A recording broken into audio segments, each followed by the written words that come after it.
for joining us here on Indivisible. I'm your host, John Stubbins. And as always, we are thrilled to have you with us tonight, America. This is the show we put God, family, and country first. We will always tell you the truth because that's what matters.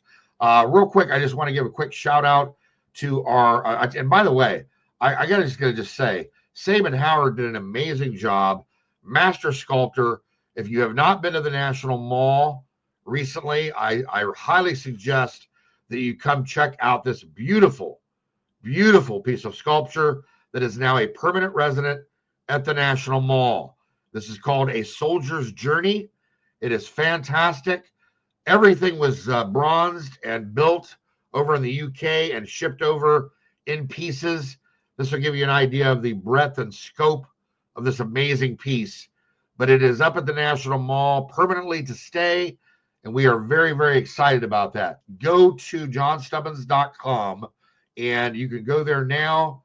You can help contribute and donate for American Anarchy, which is our amazing project.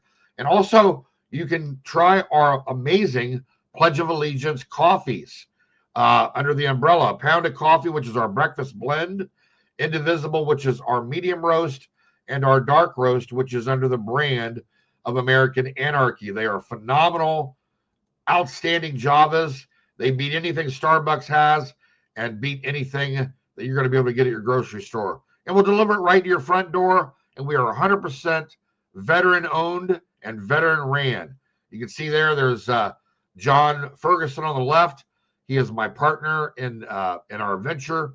And General Flynn is our affiliate partner. You can see him holding a bag of our American Anarchy dark roast. So we are thrilled to bring that to you. And again, 100% veteran owned. You can't beat that, folks. We're going to take a quick commercial break. We're going to be back with an amazing guest, Dr. Jerome Corsi. You're going to love him. Be right back.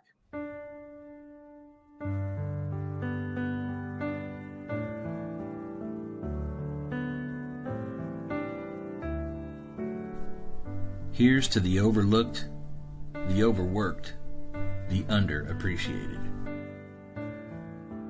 Here's to the fighters to preserve our freedom, our liberty, our rights, our faith.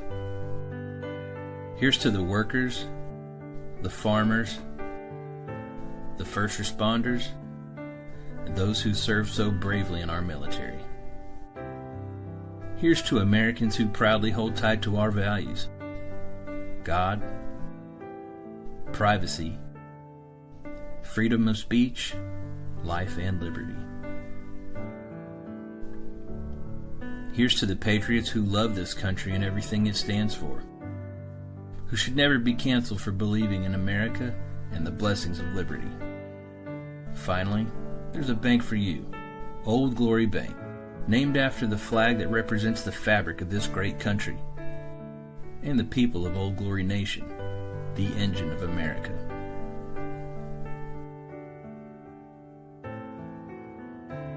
Now you have a bank that values your values.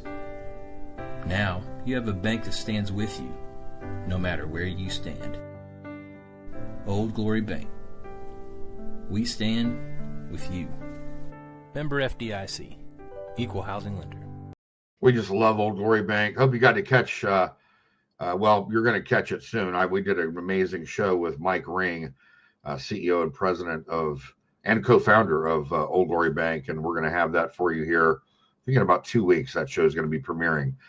I want to bring on the show now Dr. Jerome Corsi. He is a best-selling author. He is a Harvard PhD, and he is a political commentator. We have a lot to talk about and a lot of different things that him and I are working on simpatico together. How you doing, Dr. Corsi? Good, John. It's good to be with you. Thank you very much. Well, we're thrilled to have you. And I got to tell you, we're going to be scrolling your information at the bottom of the screen for the show so people can get in contact with you. Go to your websites, get involved with your missions. And I say missions, meaning multiple missions. And also connect with you on social media. But, before we do that, I want to talk, first off, about your amazing book, The Anti-Globalist Manifesto, Ending the War on Humanity. and the foreword written by Stephen K. Bannon. Why? Well, first off, we know why you wrote the book, obviously because of what's going on in our world. But what made you decide to get into that at the moment over other possible books that you could have written where there's so much going on? Why was this your first choice? Well, it stemmed from a developing relationship I have with Archbishop Vigano in Italy. And he, of course, has been excommunicated by Pope Francis, Jorge Bergoglio. Our Pope is, I was raised Roman Catholic. Our Pope is now LGBT and a complete Marxist. And the how do you deal with that, by the way? Well, it's not very favorably.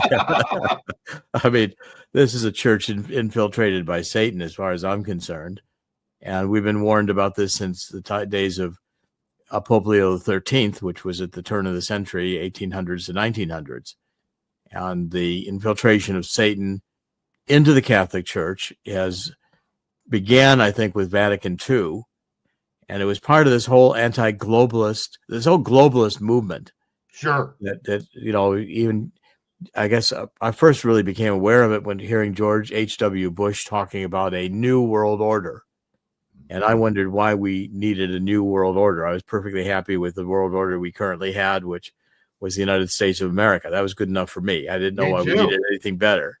And by the way, this Pope, this is the kind of Pope, he would have probably been friends with Hitler or Stalin. Anyone evil, anyone who wants, they're depopulationists. They hate people. They hate life. And you can see this. I mean, we had a great demonstration of it this week in President Trump's State of the Union address, just watching the Democrats. I mean, I've never seen such a demonic group in my life. They're sitting there, just horrible. I mean, how do you not cheer for a 13-year-old boy that's had multiple brain surgeries? All he wants to do is good.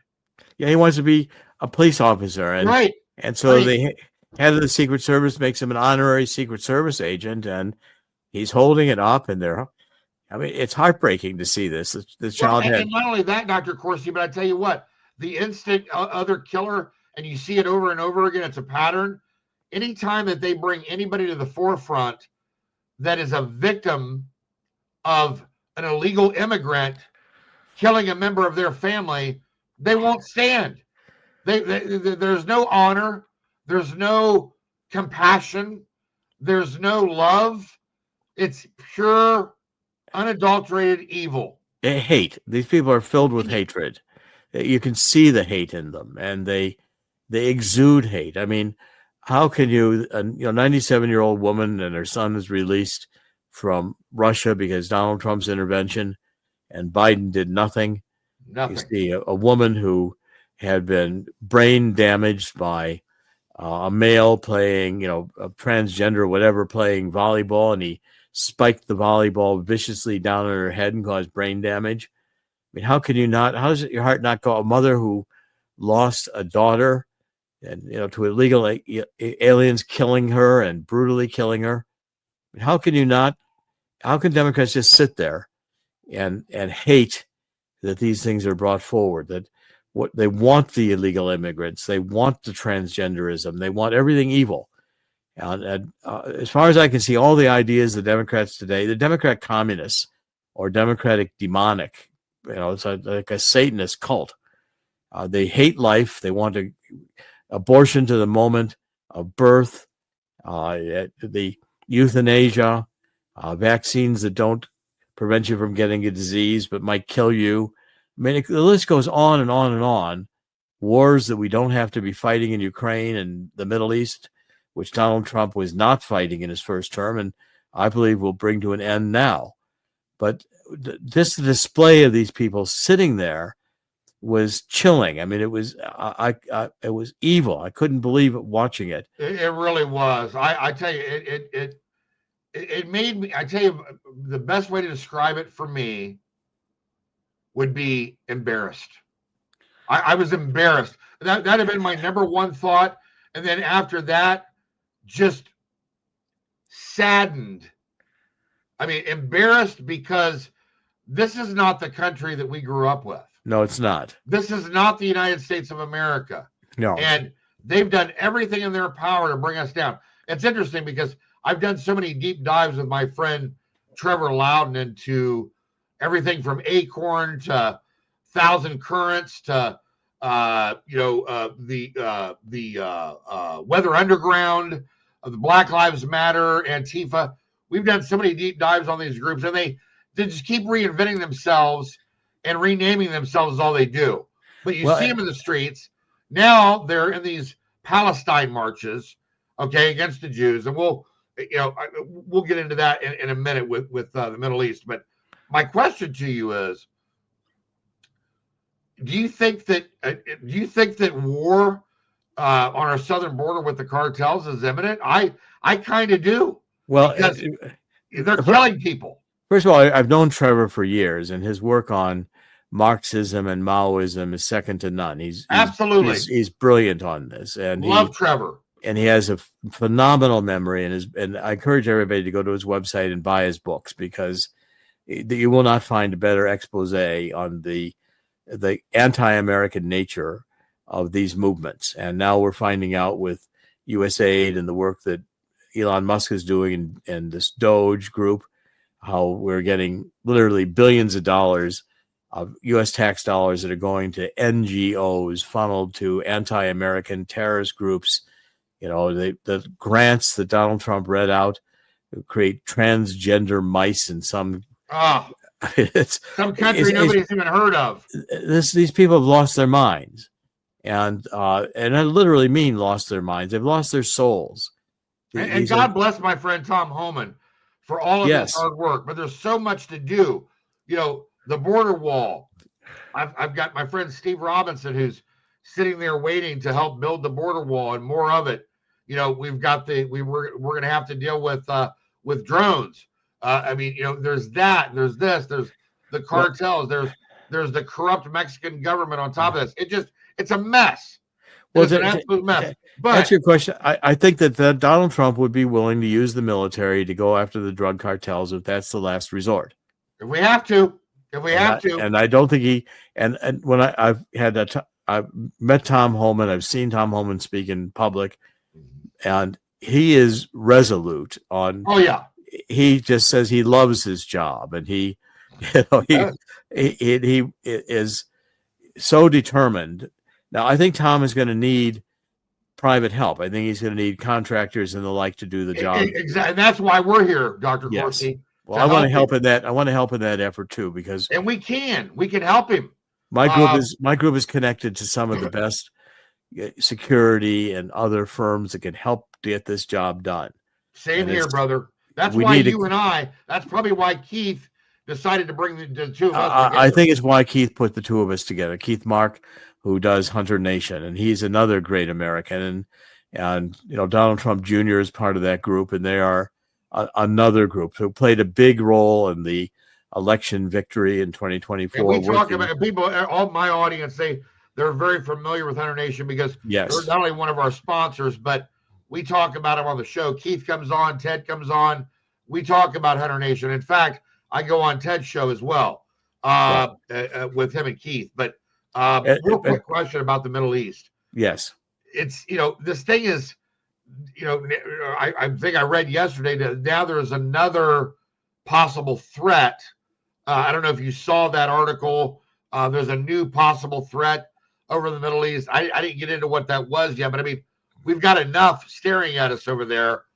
And thank God for my friend Mike Huckabee for his appointment over to Israel. But where do you see in the next 6 months things heading with Israel?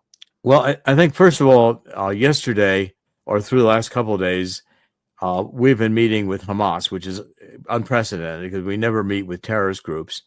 But I believe one of the president's senior envoys in the Middle East has been meeting with them. And what's come out of those conversations, the ceasefire with Hamas in Gaza ended on Saturday, and Hamas is not turning over the hostages. No. I think there's something like some 52 that are unaccounted for, and maybe some 30 of them or so are dead, but we want them all back. And Donald Trump has made it abundantly clear in words of one syllable that either we get those hostages back as promised and Hamas comes to terms, or we're going to go in and kill everybody who's associated with Hamas and destroy the organization. And I think that needs to be done. I think, quite frankly, returning. First of all, Donald Trump's got some almost visionary breakthrough ideas, and his idea that we're going to relocate people out of Gaza, so the Palestinians are going to be relocated, and that we're going to redevelop Gaza so it is becoming not a terrorist camp with tunnels underneath it for military exercises to attack Israel, but it is going to become a beautiful port like the Riviera of the Middle East, which it can be. Okay, now, critically, I think the first step is going to be to destroy. I think what's going to happen in the immediate is that we just sent something like $65 billion worth of ordnance and other equipment to Netanyahu. Netanyahu's being allowed to stay in Lebanon finally. Under Obama, Netanyahu going to Lebanon to get Hezbollah, and within 24 hours, Obama's threatening to cut off his military supply if he doesn't pull out. Well, finally, we've got a president who's saying these terrorist groups have got to be eliminated and killed and done away. Yeah. I want to make a quick point about that, Dr. Corsi, because that was exactly what I was just thinking in my mind. Yes. So you get rid of Hamas, you've still got Hezbollah sitting there. That's right. Okay. Yeah, you've got these other rogue players, whether it's the Yemenis or the Houthis or all these different groups. Plus, you've got Iran. Iran sitting there. We're going to have to deal with that probably sooner rather than later. Well, Iran is funding these other groups. Absolutely. Absolutely. And under Obama and under Biden, we were sending money to John Kerry sent airplanes full of cash to Iran. And by the way, that money, that's one of our investigations. Yes. That money, a lot of it was taken through the green energy incentives. It was stolen from the American taxpayers. Well, and I am never going to let that go. There's a lot of money stolen from the American taxpayers, as we're finding out through USAID and through these other initiatives, which funnel it into hard left, radical, anti-American campaigns, NGOs, to funding Democratic campaigns. We're going to find out a lot about the corruption of all this money that's slushing around. Well, if you ever want to meet some of the people that were behind the science of the weatherization program, which was one of the spinoffs of the green energy incentives, I have a witness for you that's been under wraps for quite a while, that's been wanting to tell a story. Okay, I'd be happy to do that. We're going to come back. We come back. I want to continue this because I want to say a few more things about the Middle East. Oh, absolutely. We're going to take a quick commercial break. We'll be right back. Hunter Nation is the ultimate we the people in the conservation community, holding our elected employees accountable to the hunting, fishing, trapping, freedom lifestyle that has brought wildlife back to the healthiest and most thriving condition in our lifetime. HunterNation.org is the epicenter for freedom and wildlife conservation in America. I am Hunter Nation. We're back with Dr. Jerome Corsi. Go ahead, Doctor. Pick that right back up. I think the next step is to the Palestinians cannot stay. First of all, there is no Palestinian nation. This whole myth of the Palestinian nation, Palestine, was a term that goes back to ancient Rome for the people who lived in the Holy Land, whether they were Jews or Christians or whoever they were. And the claim of Palestinians maybe dates to the 1830s, but again, there is no Palestinian state. There never was one. The Palestinians are mostly from Jordan or from Egypt. Yasser Arafat was an Egyptian. He was born in Egypt. He was Muslim Brotherhood, which is Egyptian. He wasn't Palestinian. And this whole idea of creating a Palestinian state is really a code word for Jew hatred and wanting to destroy the Jewish state of Israel. That's all it's ever meant. And the two-state solution, we tried it forever. It doesn't work because the Jew haters who want to destroy the state of Israel, want to kill Jews, look at a two-state solution as a temporary stage in the intermediate to eliminating Israel. Then there's two states and there's one state, and the one state is Palestine. Now, if we move the Palestinians out, and by the way, Libya has made a legitimate offer to take the Palestinians. It's the first country that has done so. Egypt and Jordan have rejected taking Palestinians, and they're insisting that they want to redevelop Gaza, and they want to leave the Palestinians in place. Well, there's no sanitation, there's no water, there's no electricity. It's rubble. There's unexploded ordnance here in the Gaza, and it's ridiculous to let these people continue to be victims for a Marxist, radical Islamic idea that the United States of America is evil and Israel is an occupier of the Holy Land, and it legitimately belongs to the Palestinians who are suffering. The billions of dollars that have gone to the Palestinian Authority or the PLO, the Palestinian Liberation Organization, Yasser Arafat, were stolen by the elite in those organizations, while the people were kept poor to be poster children for Israel's supposed oppression. Now, if we go this way, the only way the Middle East is going to be permanent, and Donald Trump was right, we shouldn't repeat a solution that's already failed. And this solution has failed over and over again, and the Muslim states are just going to say they don't want the Palestinians. Palestinians have tried to cause insurrections in every country they've been in. Yeah. And then additionally, it'll just be the return of Hamas to Gaza, and we'll be all over again, starting another war. The solution to the Middle East, Libya, I think, has got the right idea. And I think we've got to involve these Muslim states along Africa, along the Mediterranean, got to involve the UAE, we've got to involve Saudi Arabia. It's not necessarily Egypt and Jordan, which are so close to Israel and have been so tied in with this Palestinian problem, since the origin of Israel in 1948. The point is, the only solution to the Middle East is economic. The Abraham Accords, once the nations agree that they're going to live with this Jewish state of Israel and they're going to work with Israel, right, the Middle East can flourish. Yes. The technology, with hydroponics, you could go 3 growing seasons in the deserts out in the Middle East and produce ample food to produce twice the population of the earth. We can do this. We have the technology. The technology in Israel is remarkable. Many of our U.S. fighter jets are equipped with Israeli technology on the insides. So we're using a lot of advanced Israeli technology right now. And the idea of saying that we could make the Mediterranean along Libya, along Gaza, into resort quality living and invite the Palestinians to have a style of life which would be families, economic prosperity, putting food on the table for the children, living in peace. All it takes is the idea that we're just going to destroy this sickness, this madness of killing Jews and eliminating the Jewish state of Israel. As far as I can see, and my religion is quite strong, I believe biblically in the covenant God made with the Jews in the Bible with Abraham. Israel is the homeland of the Jews, and the Bible has said repeatedly that those who benefit, the diaspora would return. I think Harry Truman's decision in 1948 to allow the state of Israel to be created, biblical event. I think Donald Trump moving our embassy to Jerusalem was a biblical event. Amen.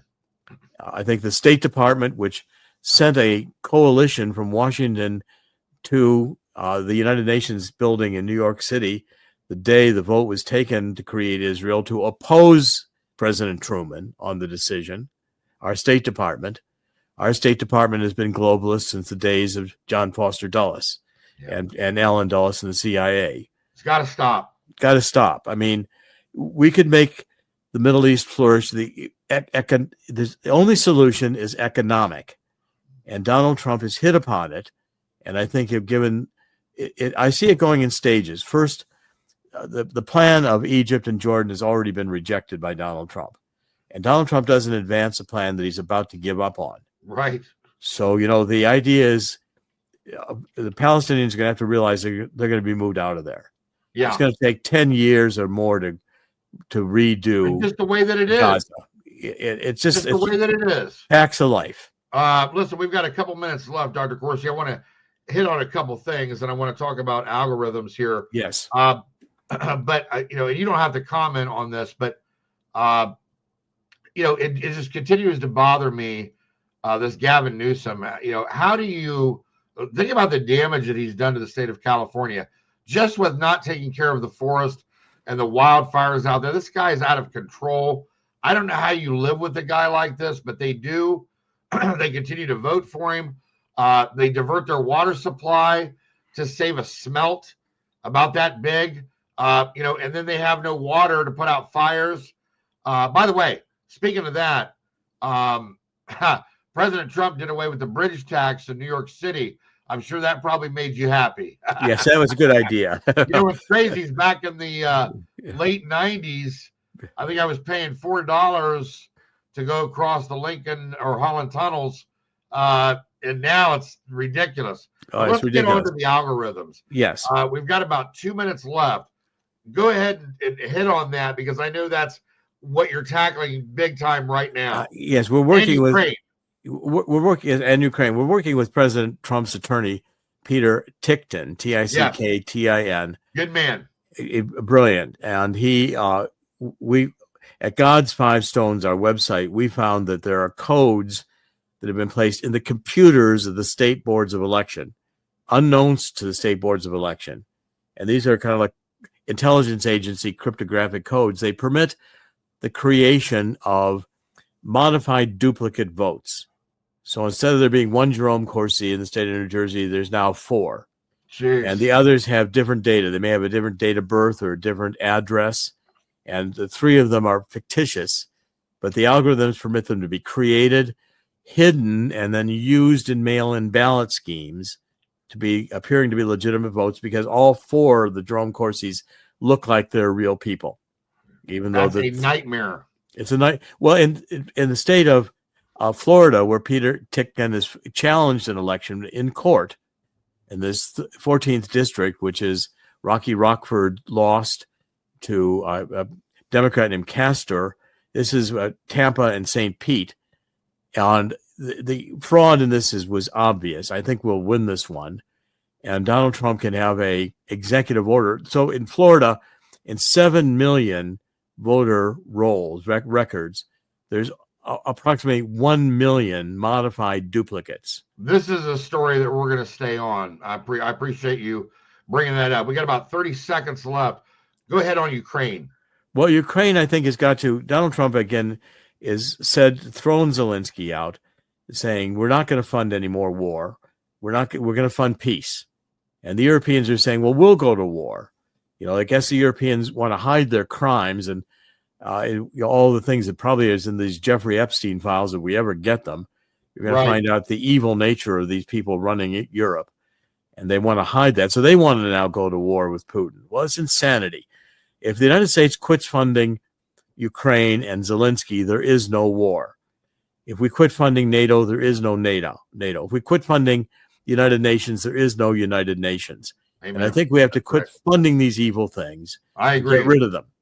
Dr. Jerome Corsi, everybody. Again, we've been scrolling his information since the beginning of the show. Make sure that you get a copy of his book, The Anti-Globalist Manifesto, Ending the War on Humanity. God bless you, Dr. Corsi. I look forward to talking with you real soon. God bless you, John, and everything you're doing. I love Hunter Nation. It's great. Oh, well, Hunter Nation. we love Hunter Nation, and it's Hunter Nation is just one part of what we do, but we're very happy. Well, I love all your sponsors. Old Glory Bank. I love the whole bunch of them. A great show. Yeah, they're great. They're great folks, and they're American. That's what we love. I do too. God bless. God bless you, my friend. We're going to take a quick commercial break, and we'll be right back. Indivisible with John Stubbins is proud to support my friends Jim and Angela Holland and Set Apart Farms. Faith-led and family-driven, we're doing things a better way for veterans and their families. For all the ways to get involved, go to setapartfarms.org. Another great show. Dr. Corsi brought us a lot of information. We look forward to working with Dr. Corsi. We're a little bit over time, though, so we've got to go. But we'll see you next week. God bless you. God bless your families, and God bless America. We love you.